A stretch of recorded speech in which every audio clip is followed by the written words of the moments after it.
아멘. 오늘 9월 13일입니다. 마태복음은 저희가 74번째 시간으로 같이 보게 됩니다. 오늘 말씀 중에도 우리 하나님의 은혜가 있기를 간절히 기도합니다. 할렐루야. 지금 우리가 24장을 와 있지요. 일반적으로 종말론이라고 알려진 유명한 장입니다. 지금까지 저희가 3번에 걸쳐서 24장을 쭉 훑어봤는데요. 오늘 24장의 4번째 시간입니다. 3년이 조금 넘는 시간 동안 제자들은 예수님과 같이 시간을 보냈습니다. 이쯤 되니까 마음이 조마조마해지기 시작했습니다. 더 이상 시간이 기다려줄 것 같지 않았습니다. 시간은 고사하고요. 옆에 가족, 친구들의 잔소리와 원망이 이제 더 이상 참을 수가 없는 지경에 이르렀을 겁니다. 어떤 사람들은 아유 됐다, 이제 저 베드로는 그냥 포기하자. 요한 어떻게 우리가 다시 돌이키겠어? 저기 빠졌는데 뭐가 될 거라고 저렇게 돌아다니더니 이제는 아무 일도 없나 봐 라고 하며 포기하는 소리가 들렸을지도 모르겠습니다. 예수님의 제자들은 처음에 예수님을 따랐을 때 가지고 있었던 그 소기의 목적을 이제는 이루어야 할 때라고 생각을 했을 겁니다. 문제는 예수님께서 그들을 부르신 목적과 그들이 예수님을 따라가면서 가지고 있었던 목적이 달랐다는 것이죠. 예수님께서는 그들의 자격과 조건을 보고 그들을 선발하신 것이 아니었죠. 대의를 이루기 위해서, 하나님의 무궁한 그 나라를 완성시키기 위해서 제일 똘똘한 녀석들, 제일 말 잘 듣는 사람들, 믿음 좋은 사람을 뽑은 것이 아니었습니다. 오히려 그들의 연약함과 죄성에도 불구하고 그들을 구원하셨고 사람을 낚는 업으로 세상의 빛과 소금으로 만들어 주시겠다고 약속하신 것이 바로 우리 예수님의 그 마음이었습니다. 보십시오. 말씀하시되 나를 따라오너라, 내가 너희를 사람 낚는 어부가 되게 하리라. 너희가 나 따라오는데 지금부터 사람 낚는 어부가 될 준비 철저히 해. 그 자격을 잘 갖춰야 돼. 아주 힘을 다해서 연습하고 포기하고 절제해야만 어부가 되는 거야 라고 하지 않으셨어요. 일단 따라와봐, 내가 만들어줄게 라고 하셨어요. 우리가 세상의 빛과 소금이라는 얘기 참 많이 듣습니다만 이 표현에서도 동일하게 예수님께서는 우리를 향하여 너희는 세상의 빛과 소금이다 라고 선포해 주셨어요. You are the salt of the earth. You are the light of the world 라고 했습니다. 무슨 말이에요? 너 지금은 빛이 아니지, 너 빛 조금밖에 안 나오지, 지금부터 아주 연말을 열심히 해서 뼈를 깎는 노력을 다 하면 네가 빛이 될 거야. 그러니 지금부터 노력해. 내가 하는 말 잘 지켜야 돼 라고 하시지 않으셨고, 아예 아직도 죄인되어 있는, 아직도 복음을 이해하지 못하는 천국이요? 재림이요? 복음요? 전혀 감을 못 잡고 있는 제자들을 향하여 예수님이 주시는 선포의 말씀 뭡니까? 너는 세상의 빛이야, 너는 소금이야 라고 이야기하셨던 거예요. 이처럼 예수님께서 이 땅에 오신 목적은 분명했습니다. 우리들이 또 그들이 잃어버린, 찾지 못하고 있는, 상실했던 그 하나님의 자녀로서의 정체성, 삶의 목적과 방향을 되찾아주기 원하셨습니다. 에덴 동산에서 누렸던 그 아버지와의 친밀함, 그리고 그 교제를 회복하시기 원하셨고, 그 타락 이전에는 없었던 일이 새로 생겼죠. 뭡니까? 그것을 알지 못하는 사람이 너무 많아진 거예요. 타락 이후로 에덴 동산의 상실로 말미암아 그 관계, 교제, 친밀함을 누릴 수 없는 사람이 너무 많아진 것입니다. 그들을 향한 아버지의 마음을 부어주기 원하셨던 거예요. 반대로 제자들이 예수님을 따랐던 목적은 무엇이었습니까? 18장 1절, 그때 제자들이 예수께 나와 이르되 천국에서는 누가 크니까? 이들은 여전히 누가 더 큰 자가 될 것인지에 대한 관심만이 가득했습니다. 20장 21절 예수께서 이르시되 무엇을 원하느냐 이르되 나의 이 두 아들을 주의 나라에서는 하나는 주의 우편에 하나는 주의 좌편에 앉게 명하소서. 아니 이 정도 따라다녔으면, 지금 나라 초기부터, 건국 초기부터 이 정도로 열심히 했으면 한 명은 교육부 장관, 한 명은 국회의원 해줘야 되는 거 아닙니까? 당연하죠. 이처럼 동상이몽을 가지고 있는 그 현실을 예수님께서들 모르셨겠습니까?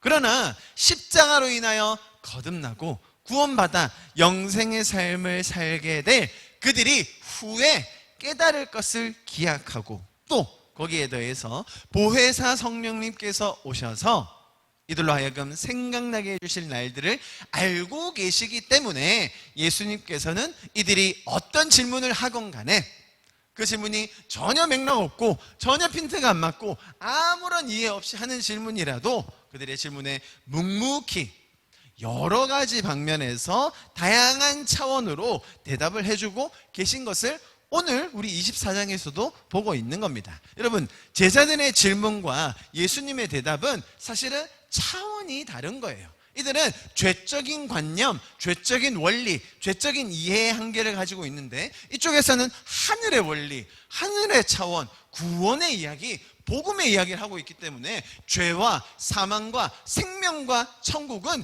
연결될 수가 없는 것이죠. 여러분, 차원이 다르다는 말은 무슨 말이냐면, 자, 이걸 한번 보십시오. 제가 지금 휴대폰을 들고 있습니다. 휴대폰은 3차원의 도형이죠.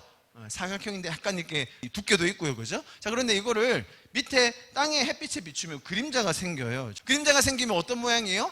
네모각진 뭐가 생기겠죠, 그죠? 자, 그림자를 보고 이 휴대폰을 이해할 수 있을까요?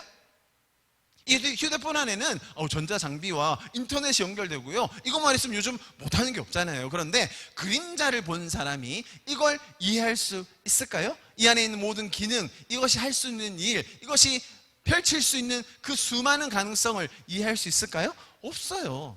조선시대 사람한테 이것을 뚝 주면 아마 벽돌 위에 하나 놓을까요? 뭐 이렇게 부실해? 하며 던져버릴지도 모르겠어요. 마찬가지로 우리가 이 제자들을 볼 때 아직 전혀 다른 차원에서 오고 있는 그 이야기를 이해하지 못하고 있는 수준이다라는 것을 우리가 기억해야 하는 거예요. 제자들의 이해와 예수님의 가르침이 꼭 그랬다는 거예요. 죄적인 사고관과 타락한 본성을 가진 인간의 영으로는 하나님의 큰 계획과 천국의 원리를 도저히 이해할 수가 없는 거예요. 자, 그래서 지금 우리가 보고 있는 이 마태복음 24장의 이야기도 아주 단순하게 이런 식으로 도식하면 안 된다는 거예요. 1번 제자들이 마지막 때에 대해서 물었다. 자, 그런데 예수님께서는 그 질문에 대한 대답을 주셨다. 그러므로 24장, 25장은 마지막 때에 대한 대답이다. 이런 식으로 보면 안 된다는 거예요.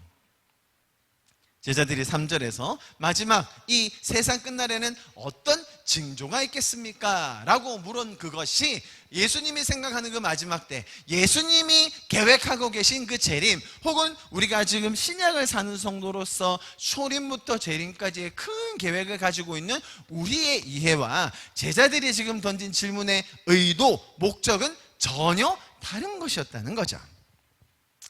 그러나 대다수의 해석은 이 24장을 종말론으로 이야기하곤 합니다. 기존의 설명과 해석에 대해서 많이 다른 내용들을 제가 좀 나누었었는데요. 자, 우리 구절들을 간단하게 보면서 제가 설명을 드리겠습니다. 6절부터 7절. 자, 여기서 재난의 시작이라 라고 이야기했습니다. 8절요. 그리고 앞에 우리가 많이 들어왔던 그런 내용들이 있죠, 그죠? 민족이 민족을, 나라가 나라를 대적하고 기근, 지진 등이 있을 거라고 했습니다. 여기서 8절에서 말하는 재난이라는 것이 단순한 종말의 때를 알리는 어떤 신호탄. 자, 보십시오. 2차원적인 이런 시간선상에 있는데, 그죠? 시간이 쭉 흘러가는데 이 시간이 흐름 속에서 어느 지점에서 요이 땅 해가지고, 자, 이제부터는 종말, 이제부터는 재림 시작 하는 그런 설명이 아니라는 거예요.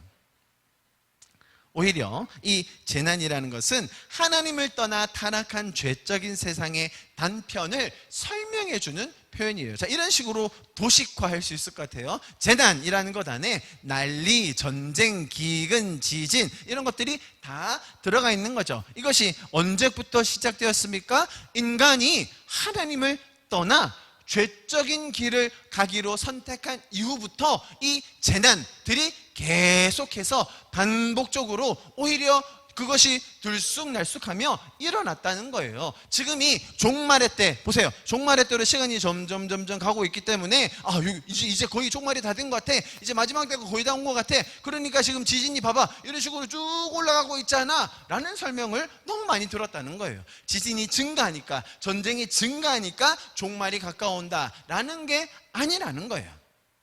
예수님께서 보시는 종말이라는 것은 단순한 2차원적인 시간표 위에 한 지점을 얘기하는 게 아니라는 거예요. 자, 다음 구절도 봅니다. 9절부터 12절. 자, 여기서는 더 많은 다른 것들을 설명해 주고 있네요. 재난 안에 난리, 전쟁, 기근, 지진 뿐만 아니라 뭐도 들어갑니까? 성도들을 향한 핍박, 이간질, 미혹, 불법, 사랑이 식어지는 일들이 있을 거라는 거예요. 자, 이것이 뭐에 대한 결과입니까? 하나님을 떠나기로 한 사람들의 결정. 성경 그걸 뭐라고 불러요? 죄라고 부른다는 거예요. 그 죄에 대한 결과가 세상에 이렇게 드러나고 있다는 겁니다. 아니, 요즘 들어와서 성도들을 향한 이 핍박 점점 더 심해지고 있는 것 아닙니까? 그걸 보니까 우리가 종말이라고 얘기할 수 있는 것 아니에요? 그럼 초기 기독교 때 로마 시대에 성도들이 받았던 핍박 우리가 이렇게 잘 알고 있습니다. 우리가 감히 그런 수치를 비교할 수는 없겠지만 오히려 근대화되고 현대화된 우리에게 주는 핍박을 그 사람들에게 비교할 수 있을까요? 핍박이 더 늘어가기 때문에 종말이 가까워온다는 설명이 아님을 꼭 기억해야 합니다. 이 와중에 예수님께서 강조하셨던 것이 두 가지예요. 처음 4절입니다. 보십시오. 같이 한번 읽어봅시다. 시작. 예수께서 대답하여 가라사대 너희가 사람의 미혹을 받지 않도록 주의하라 라는 거예요. 사람들이 많이 속일 거라는 거죠. 그런 속임과 미혹이 많을 거니까 그것에 속지 마라 라고 설명해 주신 겁니다. 자, 보십시오 여러분. 항상 사람들은 정말 뭔가 이 급박하게 이제 다와가는 이런 초조함, 불안한 감정들을 계속 더 일으키려고 해요. 자, 거기에 대해서 뭐를 결부시킵니까? 징조.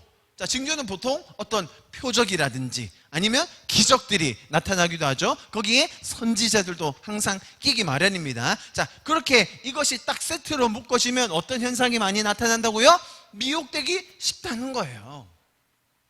여기 앉아 계신 여러분, 다행히 미혹 안 당하셔서 말이지, 우리 앞에 저런 현상들이 막 벌어지고 내가 다녔던 교회가 저런 식으로 했다면 우리도 미혹되지 말라는 법 있었겠습니까? 쉽지 않죠.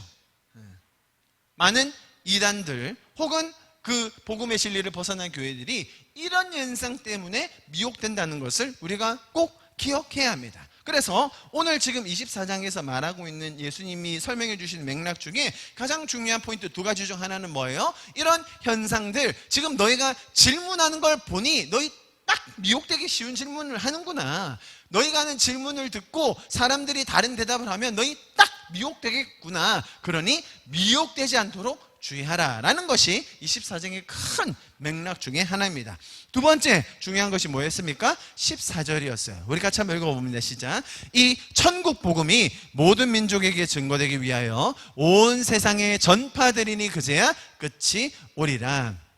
만약 우리가 이 마지막 시대, 사실 여러분 예수님의 승천 이후부터 지금까지 쭉 우리는 재림의 시대, 종말의 시대를 살고 있는 거예요. 신학적인 용어로 보면요, 승천 이후 재림을 기다리는 재림의 시대라고 볼 수 있는 거예요. 자, 그런데 그 와중에 만약 우리가 그런 종말에 대한 징조나 어떤 기적이나 선지자나 미혹되지 않고 정말 우리가 하나님의 마음에 동참하기 원한다면 그러면 뭘 집중하라는 거예요? 이 천국 복음이 모든 민족에게 전해지는 이것이 하나님의 마음임을 우리가 기억했으면 좋겠다는 거예요. 사실 이건 명령은 아닙니다. 여러분 영어로 보면 분명해요. As this gospel of kingdom will be preached. 뒤에 괄호치고 only by you 라고 하지 않았어요. In the whole world as a testimony. 증언으로, 간증으로 이것을 먼저 경험한 사람들에 의해서 이 천국 복음이 온 세상에 전파될 거다라는 설명을 해 주셨어요. 자, 그것과 예수님은 끝을 연결하세요. 무슨 말입니까? 자, 저를 봐주세요. 시간상에 쭉 가다가 요이 땅 해서 사건이 터지면 그때가 종말이 아니라 하나님이 바라보시는 그 끝은 어디에 있다고요? 모든 민족이, 모든 열방이 한 사람도 빠짐없이 이 천국 복음을 듣고 천국의 삶을 사는 그 상태가 하나님의 마음에는 끝과 연결되어 있다는 거죠. 우리의 차원과 다른 게 이해가 되시죠? 우리의 차원은 2차원 혹은 3차원 정도에서, 그래서 끝이 어디야? 어디에서 시작하는 거야? 어떤 현상이 일어나는데 난 뭘 해야 되는데, 항상 그거에 초점을 맞추고 있다면 하나님의 마음은 이 열방을 향한 그 영혼들, 그들에게 전해질 천국 복음에 초점이 맞춰져 있다는 것을 이 24장에서 종말론이 아닌 오히려 하나님의 마음을 발견할 수 있게 되는 겁니다. 자, 15절에서 조금 이제 재미있는 표현이 나오죠. 그러므로 너희가 선지자 다니엘의 말한 바 멸망에 가증한 것이 거룩한 곳에 선 것을 보거든. 자, 이 말씀을 듣는 순간 당시의 제자들, 또 그 시대에 사는 사람들은 딱 한 가지 사건을 떠올린다고 제가 지난주에 설명을 드렸습니다. 역사 속에 있었던 굉장히 큰 사건, 그 사건 이라는 게 분명히 그 사람들 마음에 각인이 될 거예요. 지난주에 제가 역사를 쭉 훑으면서 설명을 드렸습니다. 여기서부터 예수님의 설명하시는 톤이 좀 바뀝니다. 단순히 그냥 설명을 하시는 것이 아니라 제자들이 기존에 가지고 있던 잘못된 세계관, 가치관, 하나님과 율법에 대한 인식을 지적하시면서 아주 완곡하지만 그러나 정곡을 찌르는 그런 말씀을 전달하고 계세요. 자, 제가 지난주에 이 역사적인 사건이 무엇이었는지 설명을 드렸는데, 혹시 필요하시면 지난주 설교를 보시고요. 이 사건이 의미하는 바가 뭐냐면 그거예요. 첫 번째로 너희가 감당할 수 없는 시기가 온다는 거죠. 그리고 우리의 힘으로 해결할 수 없는 문제가 너무 많다는 거예요. 세상이 다 끝난 것 같은 상황, 그들이 예상하고 추측했던 그런 영광스러운 등극, 한잔히 하는 것이 아닌 그런 상황이 왔을 때, 만약에 너희가 바라고 생각했던 그런 방향이 아니라 다른 방향으로 왔을 때 너희 어떻게 할래? 어떻게 감당할 수 있겠어? 라고 예수님께서 물어보시면서, 그래? 너희가 가진 개념대로 한번 해봐 라고 하면서 16절부터 쭉 얘기하시는 거예요. 그래, 그런 너희가 감당할 수 없는, 너희가 해결할 수 없는 문제 왔을 때 너희 산으로 도망치면 되겠지? 산으로 도망가봐. 지붕 위에 있었던 자들은 괜히 밑으로 내려가지 말고 더 높이 산으로 열심히 올라가. 아마도 저희 중에서는 우리 최종업 장로님이 등산을 제일 잘하시기 때문에 제일 유리하지 않을까. 권사님들 어떻게 하셔야 돼요? 등산을 지금부터 배우셔야 될까요? 아이 벤 사람들은 너희 아이 배 가지고 젖 먹이면서 어떻게 도망갈래? 그때는 아이도 가지지 마라. 너희가 겨울이면 옷도 두껍고 말이야, 가져갈 것도 많잖아. 그날이 겨울에 오지 않도록 기도해야 되지 않겠어 너희? 아이고야, 너희 안식일에 걷지도 않잖아. 너희 땀나도록 일도 안 하잖아. 안식일에 왔다가 너희가 다 죽는 거야. 안식일이라 겨울에 안 오도록 기도 좀 해봐라. 그러면 너희 살지도 모르겠다. 아니, 내가 그날 오면 조금 감해줄게. 이 대포로 쏘는 걸 갖다가 권총 정도로 오게 해줄게. 그러면 아마 너희 좀 살겠지? 그러면 너희가 날 인자한 하나님이라고 생각하겠니? 이 말씀 이제 조금 더 감이 오실 겁니다. 이렇게 제자들이 가지고 있었던 잘못된 율법관, 또 안식일에 대한 왜곡된 이해, 종말론에 대한 오해를 한껏 들춰내시며 동시에 정확하게 꼬집어서 아주 아플 정도로 이제 이 생각들을 완전히 뿌리 뽑기를 원하시는 거예요. 자, 그러니 다시 한번 처음에 강조했던 그 말씀을 반복하시는 거예요. 자, 지금 저희 순서대로 쭉 보고 있는 거예요. 다음 23절에 또 뭐가 나옵니까? 이번에도 똑같이, 그러니 너희가 가졌던 그 생각들 그렇게 해봤자 너희가 생각하는 그런 어려운 때, 너희가 이미 겪었던 그 멸망에 가증한 것이 거룩한 곳에 서는 그런 상황들이 있을 때, 너희가 생각하는 대로 그런 식에 대한 그런 식의 해법이 아니라 너희가 속지 않도록, 오히려 그 마음이 미혹되지 않도록 주의해라 라는 것을 강조하고 계신 거예요. 자, 우리도 마찬가지로 이런 혼란의 시대, 혼돈의 시대를 살면서 미혹되지 않는 것이 그만큼 중요하다고 기억을 해야 될 줄 믿습니다. 여기까지가 24장을 지금까지 했던 내용에 대한 복습이었습니다. 제가 했던 설교들을 또 진득하게 다시 듣기가 쉽지 않을 때가 많으시기 때문에 제가 다시 이렇게 3번의 설교를 조금 다른 각도 또 많은 설명을 덧붙여서 여러 가지로 설명을 드렸습니다. 자, 왜냐하면 이렇게 해야 우리가 지금까지 가지고 있었던 24장에 대한 개념을 좀 바꿀 수 있다고 생각하고요. 또 오늘 들어갈 내용을 바로 연결해서 볼 수 있기 때문입니다. 보십시오. 종말이나 재림에 대해서 항상 사람들이 궁금해하는 키워드가 3가지 있다고 제가 여러 번 설명드렸습니다. 첫째는 언제, 때에 대한 궁금증, 그리고 징조, 무슨 일이 일어날 건가. 그래서 결국 나는 뭘 해야 되는가, 나는 어떻게 되는가, 나는 선택받는가 못 받는가, 어떻게 해야 선택받는가, 몇 명이 선택받는가, 그래서 내가 뭘 더 해야 하나, 이쪽에 관심이 갑니다. 자, 27절에 그렇게 얘기하죠. 이 중에서 이 3가지, 때, 징조, 나는, 이렇게 3가지인데요. 그 중에서 이 때에 관한, 이 시기에 관한 것은 인간의 소관이 아니라는 표현입니다. 하나님께서 책임지신다는 이야기죠. 이 일은 아버지의 주권에 달려있다는 거예요. 그러니까 너는 좀 신경 꺼! 라는 어떤 강압적인 멘트가 아니라 오히려 하나님이 주관하신다, 하나님이 다스리시고 하나님이 인도하신다 라는 것을 우리에게 전달해 주시며 우리를 안심시키시고, 지금 어느 때지? 우리가 어떻게 해야 되지? 어떻게 준비를 해야 되지? 그런 걱정을 할 것이 아니라 그 시기는 하나님의 손에 달려있지, 맞아, 하나님께서 인도하시지, 하나님께서 우리를 끝까지 붙드시지 라는 안심, 위로를 주시는 것이 우리 오늘 이 본문이라는 거예요. 그래서 우리의 본분과 하나님께서 해주실 일에 대한 아주 명확한 이해를 주는 구절이 바로 27절이에요.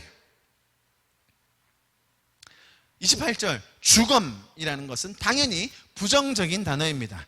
여러분, 미혹이 일어나고 종말에 대한 아주 수상한 썰들을 풀고 징조와 기적들로 사람을 미혹하는 그런 곳, 주검이 있는 곳, 미혹을 받는 사람들이 모이는 곳, 그곳에는 항상 이러한 독수리, 그런 것들을 노리며 이용해 먹고 노략해 먹는 무리들이 있다라는 것을 잊지 말아야 할 것입니다.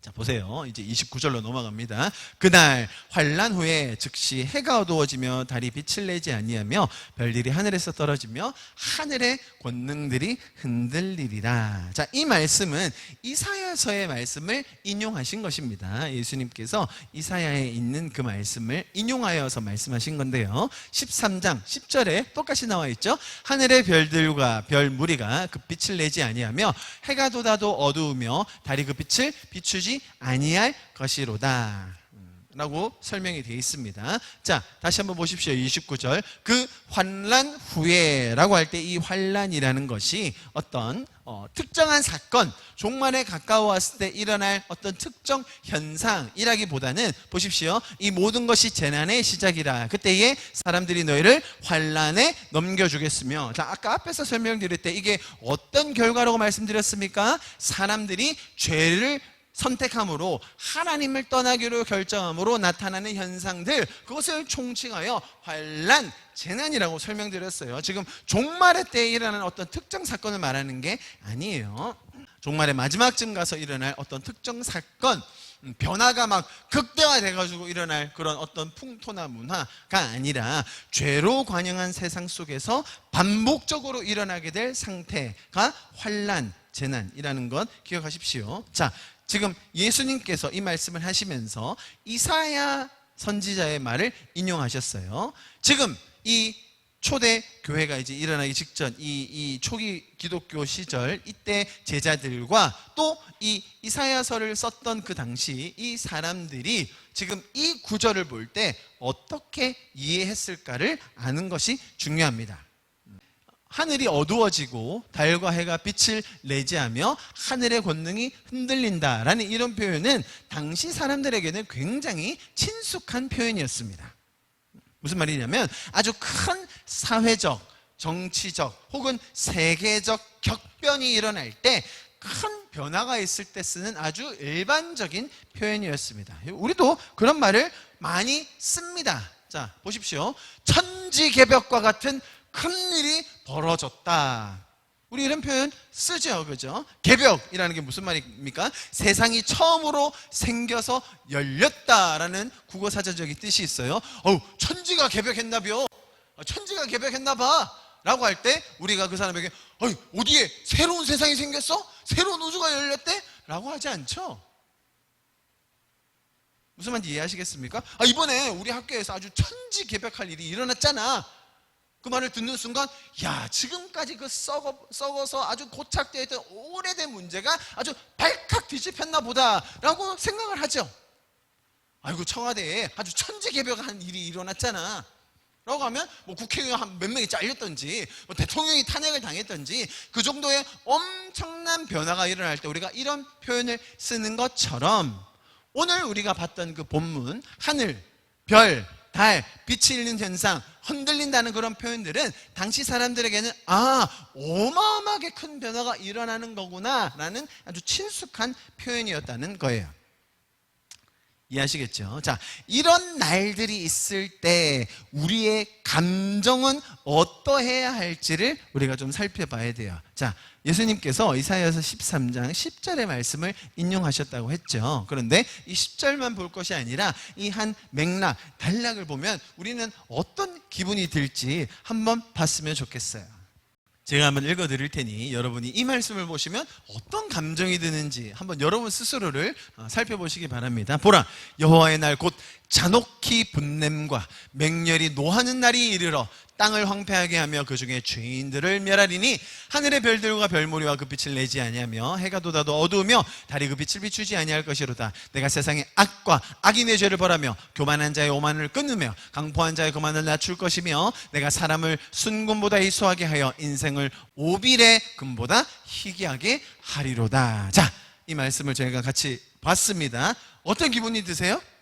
어떤 감정이 올라오십니까? 딱 보는 순간 무섭죠.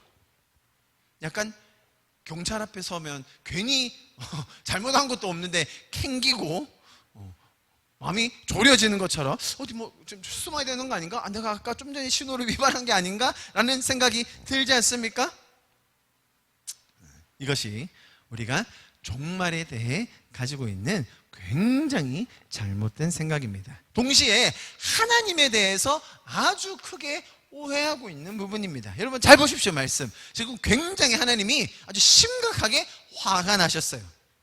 잔혹히 분냄과 맹렬히 노하는 날. 와, 하나님이 이 정도로 화를 내시면 정말 뼈도 못 치린다는 말이 딱 맞겠죠. 자세히 보십시오. 이 분노의 대상이 누굽니까? 저와 여러분입니까? 죄입니까? 우리는 이 선지서에 나오는 하나님이 분내시고 하나님 분을 포하시며 뭔가 처벌하시고 징벌하시고 재난을 주시는 것 같은 상황들 많이 보곤 합니다. 여러분, 하나님께서 이렇게 맹렬히 화내시는 대상이 누군지를 알아야죠. 성도들을 향해서 내십니까? 교회를 향하여 내시나요? 그게 아니라 죄에 대해서 내시는 거예요. 하나님께서는 그분의 형상인 우리 인간이 죄로 인하여 참혹한 삶을 사는 것을 안타까워하세요. 네, 우리가 죄를 짓죠. 인간인 우리가 몹쓸 짓을 많이 합니다. 아니, 저게 정말 사람이 한 일인가? 정말 금수라도 저런 일을 하지 않을 것 같다라는 소식들 얼마나 많습니까? 그러나 그런 상태를 보시며 하나님은 안타까워하세요. 그런 그들을 구원하기 원하세요. 도와주기 원하세요. 그들에게라도 천국 복음이 전해지기를 간절히 원하세요. 그것이 하나님 아버지의 마음입니다. 그것이 끝을 향해 다가가시는 하나님 아버지의 바람이에요.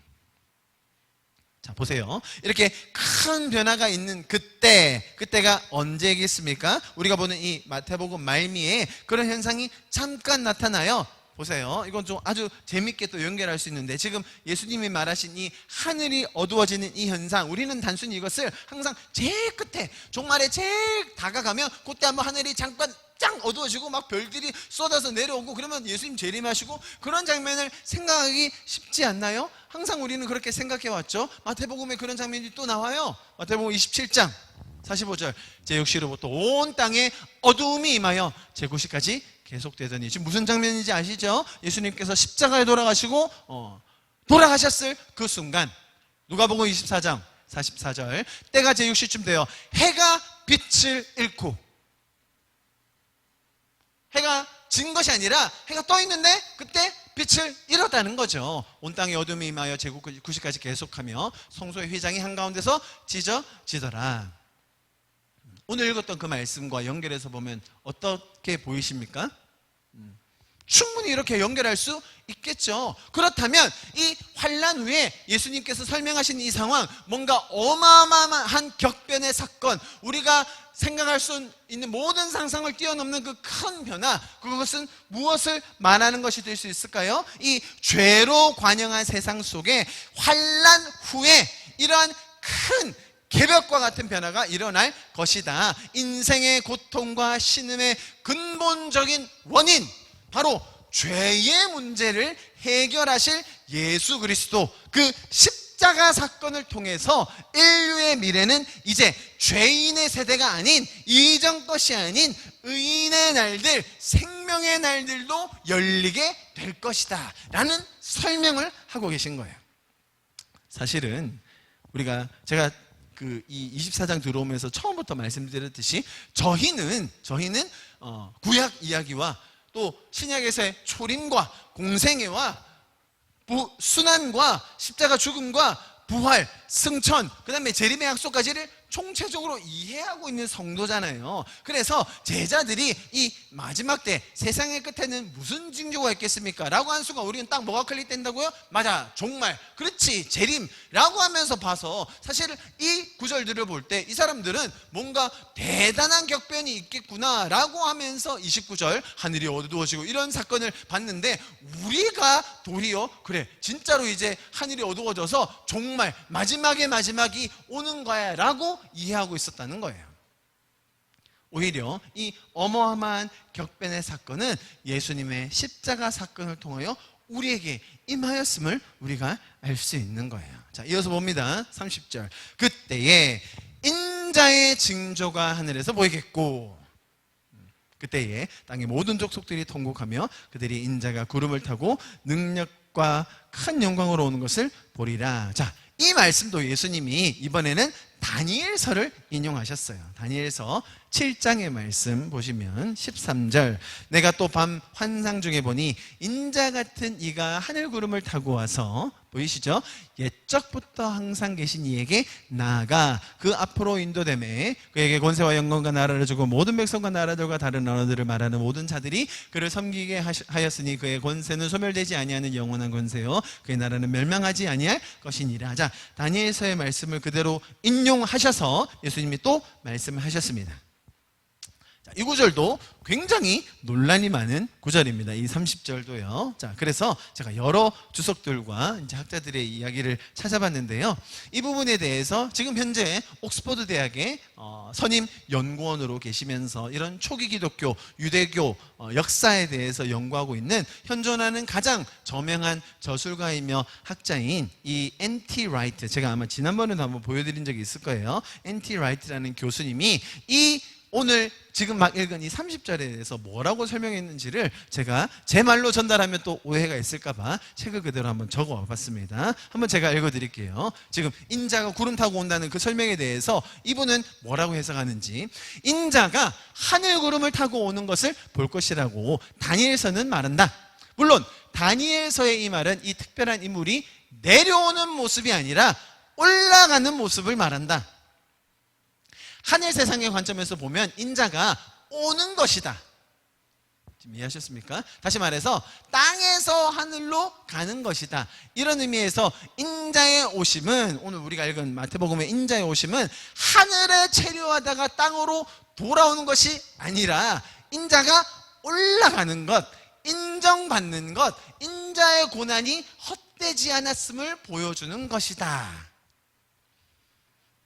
항상 이렇게 신학자들의 말은 그래서 뭔 소리인데 약간 이런 생각이 약간 드실 수도 있어요. 저희 봐주세요. 지금 30절에 보면 그때에 인자의 징조가 하늘에서 딱 보여요. 그때 땅의 모든 자들이 통곡하며 인자가 구름을 타고 능력과 큰 영광으로 온다라고 하면 우리는 뭐라고 생각해요? 하늘이 시커매지고 별들이 후두두 떨어지다가 저기 예수님이 구름을 타고 우리에게 오신다라고 생각했잖아요. 그죠? 구름 타고 오신다. 근데 이 신학자는 뭐라고 했어요? 구름 타고 오신다를 누구 관점에서 봤어요? 하나님 관점에서 인자가 그 예수님이 이 땅의 사역을 다 마치고 십자가를 이루고 하늘의 그 영광을 받아 이제 우리에게 하나님께로 온다. 하늘에서 우리에게로 온다가 아니라 하나님이 보실 때 이제 인자가 우리에게 온다라는 거예요. 저는 제가 이렇게 신학자들을 들먹이면서 그들의 글까지 토시 하나 틀리지 않고 가져오는 경우는 아무리 저도 이렇게 열린 사고를 하며 해석을 하지만 와 이거 진짜 극단적이다, 이런 해석 나 처음 들어보네, 대단하다 라고 하는 것만 제가 그렇게 가져오는 거를 여러분 눈치채셔야 되는데요, 정말로 급진적인 해석이에요. 기존의 해석과는 완전히 방향이 다르잖아요. 원래는 이렇게 오는 거였는데 지금 저리로 간다고 하시니 이거 그럼 예수님이 구름 타고 오시는 게 우리한테 오시는 게 아니었어? 하나님한테 가시는 거였어? 지금 이런 차원이에요. 이해하시겠죠? 그러나 지금 현존에 있는 21세기의 C.S. 루이스라고 불리는 그분이 하셨기 때문에 저는 그냥 조용한 착한 학생으로서 그냥 한번 따라가 보는 거예요. 저도 분명 양쪽 당연히 우리가 기준에 알고 있던 예수님께서 오시는 것, 또 지금 앤드류 화이트가 교수님이 말했던 것처럼 또 예수님이 올라가신 양쪽에서 일리가 있다고 생각합니다. 이제 이 죄적인 세상의 큰 격동과 같은 십자가를 통한 구원의 사건이 펼쳐지는 것은 부인할 수가 없죠. 자, 그것을 우리 본문은 뭐라고 했냐면 보세요. 아주 재미있는 표현을 썼어요. 30절에 뭐라고 합니까? 인자의 징조라는 거예요. 인자의 징조. 사실 제자들은 뭘 물었냐면 세상 끝에는 무슨 징조가 있겠습니까? 이 사람들이 생각하는, 이 제자들이 생각했던 세상의 끝 뭐예요? 드디어 이제 우리가 로마 제국을 뒤엎고 세상을 뒤집어 엎어서 화려하게 등극하는 그 끝, 우리가 독립만 이루면 이제 세상 끝, 우리의 세상 시작, 뭔가 그런 의도를 가지고 물었다는 거예요. 세상의 끝에 무슨 징조가 있겠냐고. 자, 그랬는데 예수님의 대답은 뭘로 나가요? 인자의 징조가 있다는 거예요. 세상 끝의 징조가 아니라 인자의 징조, 그 구원자가 구속하실 그 하나님의 아들이 이루실 일들이 있다는 거죠. 그 일들을 통하여 세상이 격변하는 것과 같은 그런 큰 변화, 큰 변화라고만은 설명하기가 부족한 이 모든 인식의 전환, 죄의 그 전환, 모든 관점의 변화가 일어난다라는 것을 설명해 주고 계신 거예요. 그 인자의 징조, 즉 십자가를 너희에게 주러 내가 왔다라는 설명을 하고 계신 거예요. 그것이 인자가 구름을 타고 능력과 큰 영광으로 올라가시는 인자의 고난이 헛되지 않고 하늘의 영광을 받으시는 것으로 오늘 구절은 설명하고 있다고 볼 수 있습니다. 그때 왜 사람들이 다 통곡을 할까요? 30절에 통곡한다고 나와 있죠? 예수님이 구원의 사건에서 죄인들이 볼 때 그들은 통곡할 수밖에 없을 겁니다. 창조주의 고통, 동시에 이 죄의 무거움과 속박, 죄를 향한 분노, 나의 옛 모습에 대한 수치 등으로 우리는 통곡할 수밖에 없는 것이에요. 오히려 십자가의 구속과 구원으로 우리는 기뻐하며 자유를 만끽할 수 있지만 또 동시에 나의 죄적인 모습, 옛 수치, 옛 죄악들을 보며 우리는 통곡할 수밖에 없는 것이죠. 그것을 이루기 위해서 창조주가 지셔야 됐던 그 십자가는 우리로 통곡할 수밖에 없게 만드는 거예요. 그러나 그 통곡이 기쁨으로 또 우리의 슬픔을 찬송으로 바꾸실 주님을 우리는 기대하고 또 그 일을 이루신 주님을 우리는 찬양할 수 있게 된 줄 믿습니다. 할렐루야.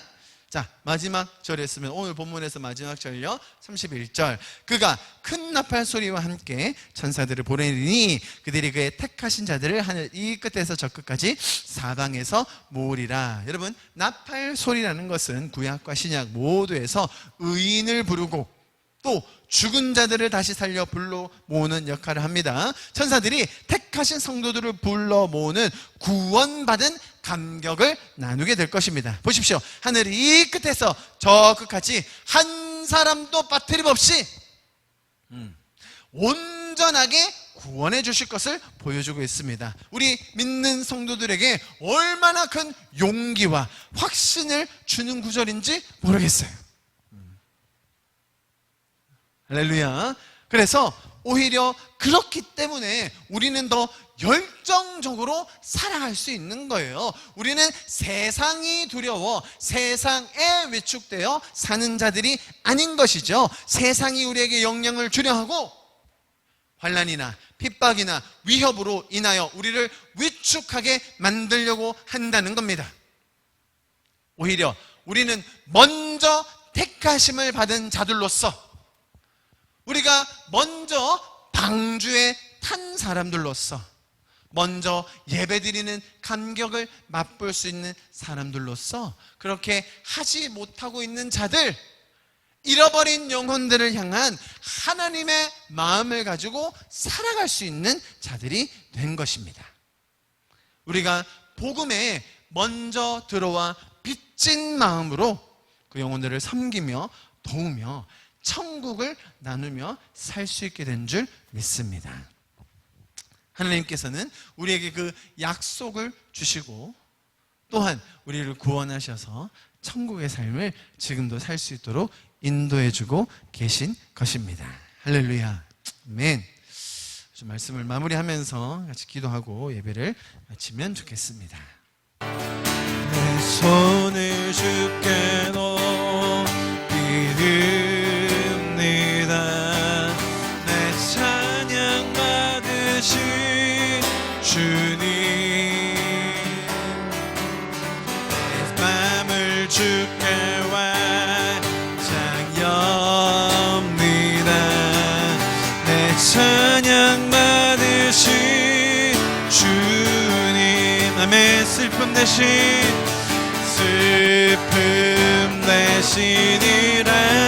그 제 대신 화관을 근심 대신 찬송의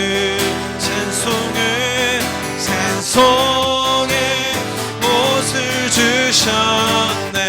다시 한번 찬양합시다. 내 손을 주께 높이, 손을 주께 높이. 세상에 굴복하는 것이 아니라 주님을 찬양합니다. 주님만을 찬양합니다. 아멘. 내 마음을 주께 완전합니다. 내 찬양 받으신 주님, 슬픔 대신이라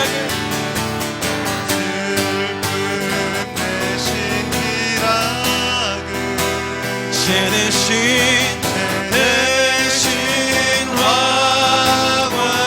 화관을 근심 대신 찬송의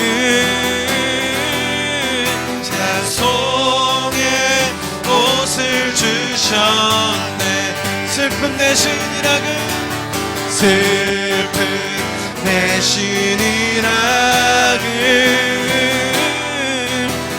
대신 화관을 쓰신 대신 찬송의 옷을 주셨네. 내 손을 주께 높이립니다.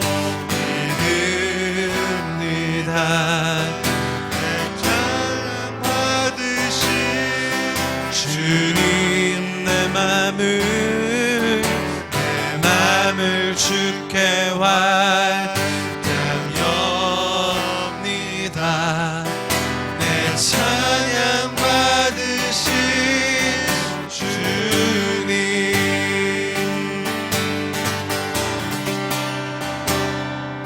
아멘. 우리의 마음과 우리의 생각과 우리의 예배를 오직 주님께만 연락해 드립니다.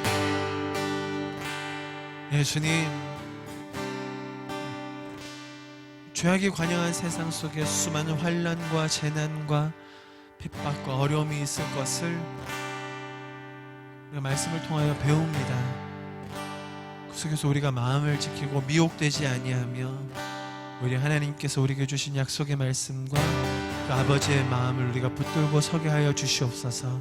또한 예수님께서 이루어 주신 그 놀라운 격변의 사건, 그 인자의 징조 십자가 사건으로 말미암아 정말 주님 앞에 먼저 선택받아 정말 이 평안과 천국의 삶을 누릴 수 있도록 우리를 인도하여 주신 주님 다시 한번 찬양하고 예배합니다.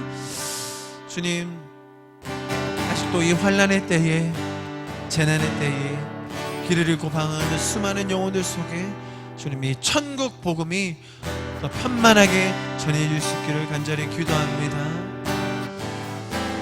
할렐루야. 우리를 그렇게 날마다 선하게 인도해 주시고 이끌어 주신 주님 찬양합니다.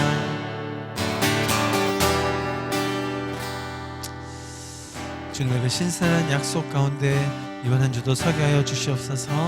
감사드리며 예수 그리스도 이름으로 함께 기도했습니다. 아멘.